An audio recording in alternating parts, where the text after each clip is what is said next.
கோவை எப்படி அதிமுக கோட்டையோ அதே போல தேனி மாவட்டமும் அதிமுகவோட கோட்டை தான். கோவை போல 1996ஆம் ஆண்டு தான் கடைசியா தேனியில திமுக வெற்றி பெற்றது. அப்படி இருந்தும் தேனியை எடுத்துக்கிட்டு தான் சர்வசாதாரணமா வெல்லக்கூடிய திருநெல்வேலிய காங்கிரஸ்க்கு கொடுத்திருக்கு திமுக. திமுக இந்த முறை கூட்டணி கட்சிகளுக்காக மிகப்பெரிய விஷயத்த செஞ்சிருக்கு. திருநெல்வேலி தொகுதியை பொறுத்த வரைக்கும் திமுக எளிமையா வெற்றி பெற முடியும்னு கணிப்புகள்ல சொல்லப்படுது. ஆனா அந்த தொகுதியை காங்கிரஸ் கட்சிக்கு கொடுத்துட்டு மிகவும் சவாலான தேனி தொகுதியை கையில் எடுத்திருக்கு திமுக.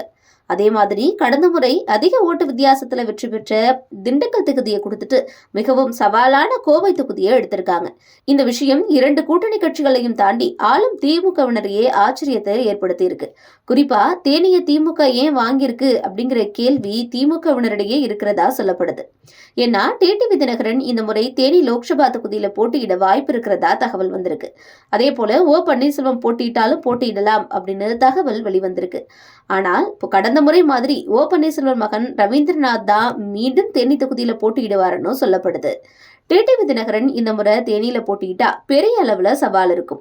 அதிமுகவும் இங்க போட்டியிடும் அப்படிங்கறதால கூட்டணி கட்சிகள் கிட்ட கொடுத்தா இந்த தொகுதி கோவை தெற்கு தொகுதி நிலை ஏற்படும்ங்கிறதால உஷாரான திமுக நேரடியா களமிறங்கி இருக்கிறதாவும் சொல்லப்படுது. கடந்த சட்டசபை தேர்தலில் கோவை தெற்கு தொகுதியில பாஜக வெற்றி பெற்ற நிலையில 2வது இடத்தை மக்கள் நீதி மையம் பிடிச்சது, 3வது இடத்துக்கு காங்கிரஸ் தள்ளப்பட்டது. அதனால இந்த முறை அந்த நிலை வரக்கூடாதுங்கிறதுனாலையும் வெற்றி பெறணும் அப்படிங்கிற விருப்பத்தின் பேரிலையும் தான் தேனியில நேரடியா திமுகவே களமிறங்கி இருக்கிறதா சொல்லப்படுது. தேனியில திமுக 1996ஆம் ஆண்டு வெற்றி பெற்றிருக்காங்க. அதற்கு பிறகு திமுக வெற்றி பெற்றது கிடையாது. பெரும்பாலும் கூட்டணி கட்சிகளுக்கு தான் கோவையையும் தேனியையும் திமுக கொடுக்கறாங்க. அதே நேரம் வலுவா உள்ள திண்டுக்கலை யாருக்கும் பெரும்பாலும் கொடுத்ததில்ல.